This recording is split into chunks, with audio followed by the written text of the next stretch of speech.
Okay, let's take a look at grading in Civil 3D 2010.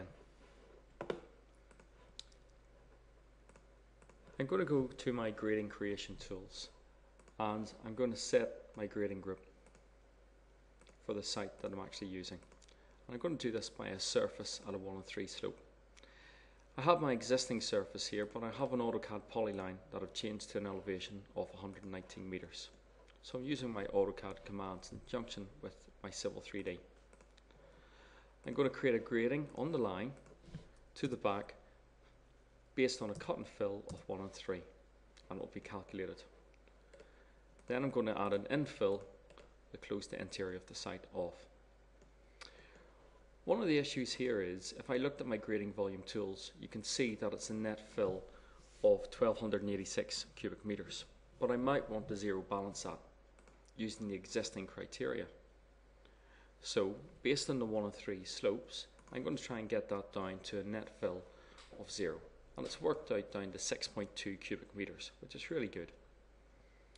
To get to that condition, if I have a look at my levels in my level editor, you can see it's simply dropped to about 206 mil, from 119 down to 118.794.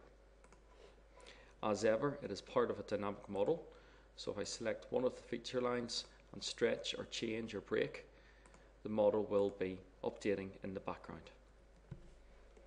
Okay, let's have a look at another part of grading.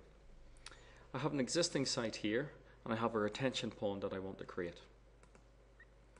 Again, I can change my site grading group, the pond, and I'm going to start this again by a surface at a 1:3 slope. So I'm going to create the grading to the outside and the full length at a 1:3. You'll notice what happens here.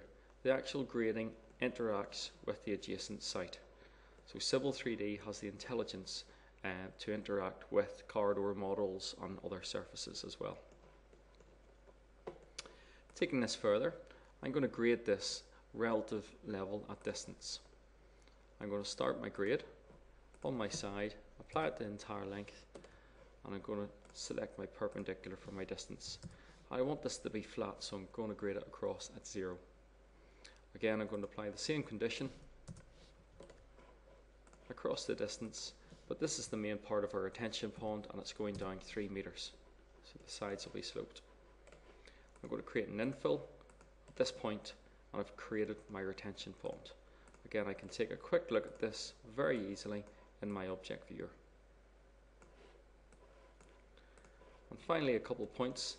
If I wanted to create some editing in here, if I go to modify, say if I wanted to set the slope between this corner, the level's at 122, and the opposite corner, we'll make this slope down at 0.05.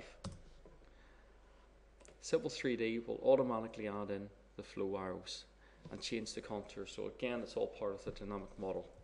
If I take a polyline across the site and do a quick profile on this, again you'll get to see my site condition.